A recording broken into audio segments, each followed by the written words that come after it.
Hello everyone. This week what I wanted to talk about is related to the solar installation, and that's the decking that I put up. Now, I'd originally just needed to put a new set of stairs in, and I was going to add a little bit of a deck in because I was putting the panels up. And then I realized that if I increased the size of the deck, I could give myself a workspace to work on solar panels, to put these things together and give myself a base from where to put them up. And that means that I'll be able to go back and take care of the flaw that I have in the big 4-panel one that I put up, and that is that it's down from looking at the panels. The right-hand side is 1 degree down from the left-hand side. So I'll be able to go and fix that because I'll have a platform on which to work from. I'm not pulling it up from the ground. But before I put the boards together, I stained them all twice, and I used a outdoor wood penetrating stain. But now I'm going to go back over it, now that we've still got a couple good days left, and spray it down with a urethane coating made to protect outdoor decks. I'm going to do the staircase, I'm going to do the 4x4s that I put up, I'm going to do the deck. The whole thing is going to get sprayed with this protective urethane. Now, it might be something I have to renew every single year, and that's fine. If it means that this is going to last me for 20, 30 years, I'm good with going out and doing a quick spray. I've got a bug spray device, which is basically, it has a trigger on the cord that comes out. It's a pressurized container, so obviously you have to be careful if you open it up. It has a pressure relief valve on the side. I will mix my protectant, make sure that it's well mixed, pour that in, and then just spray it on the decking. That should, while it won't be able to penetrate the wood in theory because the stain already has, right? I put 2 coats of stain on that thing. It should be good. And as I watch the water bead up and just sit, it's not going into the wood, so the wood's well protected to begin with. This is just adding a bit of an extra layer to it and a little bit more protection for walking on it. Now, the way the deck was designed, the side with the panels on it, my workspace, is designed with the smallest gap possible so I don't drop screws and things down between. The other side, I've got a walkway, if you will, that comes up from the stairs. It's a little wider than the stairs, and it has a larger gap through it. So if I'm walking up that way, water and things will go through that much easier because the gaps are a little bit larger. They're less than 1/2 inch, but they're larger than the other gaps that I've got. The workspace has smaller gaps to it. So that's what I set up for the deck. Now, as I look at the panels and what I have to do with those, I reevaluated what my throw has to be. And I have to go from 21 degrees, right? So again, 90 degrees is completely vertical. 21 degrees is just down from horizontal, but the lowest point that it's got to get is 82 degrees. Now, that's quite a bit of a throw. I have to work out the math on it, but what I'm going to do is work partway down the panel. So rather than keying it at the bottom of the panel, I'm going to key it halfway up. So if you can picture this, you've got a triangle. One wall of it is exactly vertical. It's at 90 degrees.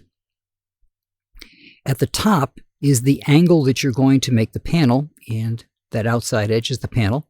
The bottom side's the ground.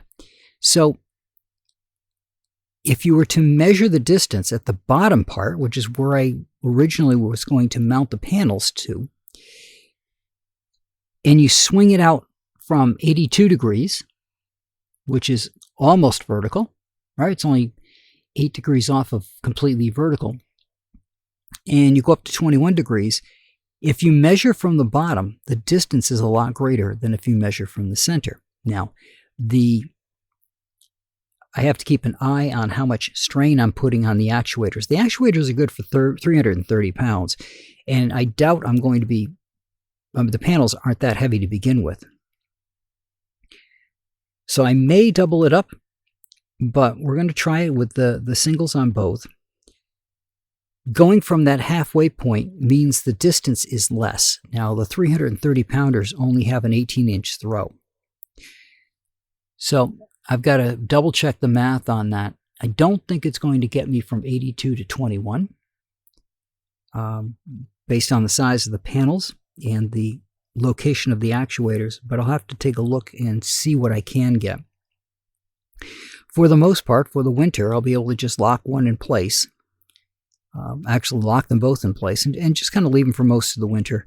I'll probably leave it about 70 degrees and go from there.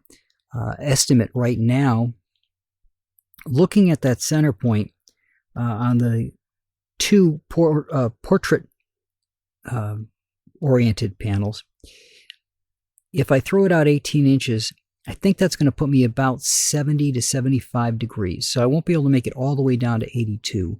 Now I got to figure out how much the throw is going to be if I go up from there. How much that's actually going to be able to raise the panel and what my top value is going to be. I can use the longer ones that I've got, which have a 2 or 3 foot throw on it. But the problem with that one is it's not rated for outdoor use. So in order for me to put it in place, I have to design something that's going to protect it when it's outside. It's designed for things like raising up a standing desk and those kinds of things, where it's in a safe environment. You don't have to worry about dust that much, whereas the other actuators that I've got that are good for 330 are much more sealed because they're designed to work outside. The other difference between the two is these are only good for about 200 pounds, whereas the other ones are good for 330. So there's certain things I have to take into consideration. If I go with the other size, I'm going to have to create a structure around it that still allows it to move, but then protects it from the element, like some kind of overlapping top on it that keeps the water off, and then maybe a different gasketing system on it, something to put on there to help seal it a little bit more to keep any moisture out. But that's something I can worry about next year. This year, I just got to get the panels in place. Season's almost over. Get them at the 60, 70 degrees that I want to leave them at for the winter and just leave them there for the winter. The 600 watt possible panels, I've been bringing in over 500 watts through them. I think 536 is the highest number I saw come through. So the panels are doing what they need to do, even though they're not in the exact positions that they should be right now. So that's all working. But again, staining the deck, I love the look of natural wood, so it doesn't have any real coloration to it. Gave it a little bit of a cherry color to it, and overlaid with a urethane deck protectant to help protect the deck through the winter months when the snow is going to build up on it. Because, again, the way the deck is set is the one side with the panels, so I don't lose any screws or something when I'm working, is closer together, so the snow is going to pile up there. Whereas the other side, the gap's a little higher, it's going to go through a little easier on that side. So I'm probably going to have to go brush off the porch. I've got another extension I want to put on next year, but that's, again, a next year issue. And we'll see how it all goes. So that's what I got for you guys this week, and I will talk to you all next week.